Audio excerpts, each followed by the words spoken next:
श्रीमन्नभीष्टवरदाखिललोकबन्धो श्रीनिवास जगदेकदयैकसिन्धो श्रीदेवतागृहभुजान्तरदिव्यमूर्ते श्रीवेङ्कटाचलपते तव सुप्रभातम्।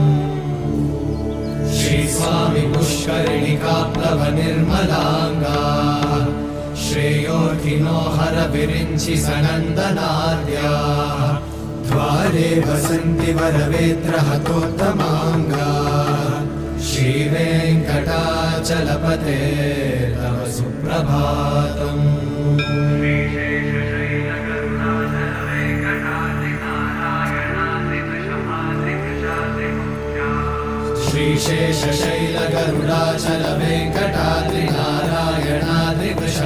श्रीशेषशैलगरुडाचलवेङ्कटाद्रिनारायणाद्रिवृषभाद्रिवृषाद्रिमुख्या आख्यां त्वदीयवसतेरनिशं वदन्ति श्रीवेङ्कटाचलपते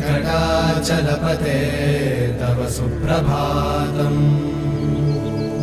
सेवापरा शिव सुरेश कृशानुधर्म रक्षोऽम्बुनाथ पवमानधनाधिनाथा अर्धाञ्जलिं प्रविलसन्निज शीर्षदेशाः।